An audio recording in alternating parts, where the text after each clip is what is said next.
Football ইতিহাসে এমন নাটকীয়তা কি কেউ কখনো দেখেছিলে? 2026 বিশ্বকাপের সেই বিতর্কিত ফাইনাল জানিয়ে পুরো ফুটবল বিশ্ব দুভাগে বিভক্ত হয়ে গিয়েছিল, কিন্তু সব বিতর্ক ও প্রশ্নের অবসান ঘটিয়ে ফিফা নিয়েছিল ইতিহাসের সৃষ্টিকারী সিদ্ধান্ত। পুনরায় এই বিশ্বকাপ ফাইনাল ম্যাচটি হয়েছে, যেখানে 2-0 ব্যবধানে আর্জেন্টিনা 2026 বিশ্বকাপের ইতিহাস করে আবারও বিশ্ব চ্যাম্পিয়ন হয়ে গেল। দর্শক, বিস্তারিত জানতে হলে ভিডিওটি শেষ পর্যন্ত দেখুন। একদিকে স্পেনের সেই নতুন রক্ত, অন্যদিকে আর্জেন্টিনার প্রতিশোধের আগুন। প্রথম থেকেই শুরু হলো স্নায়ুচাপের লড়াই।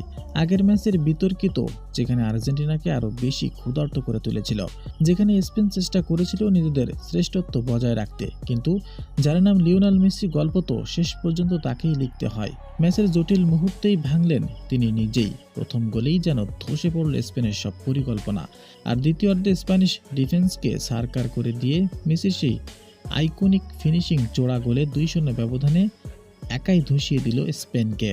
বাঁশি বাজতেই সব বিতর্কিত শেষ। কঠিন প্রতিশোধ নিয়ে সব সমালোচনা ধূলিশ্বাস করে আর্জেন্টিনা আবারও বিশ্ব চ্যাম্পিয়ন। ফুটবল ঈশ্বর যেন লিখেই রেখেছিলেন এই প্রতিশোধের গল্প, আর সেখানে গল্পের রাজপুত্র হিসেবে আবারও ট্রফি উঁচিয়ে ধরলেন the on and only Lionel Messi.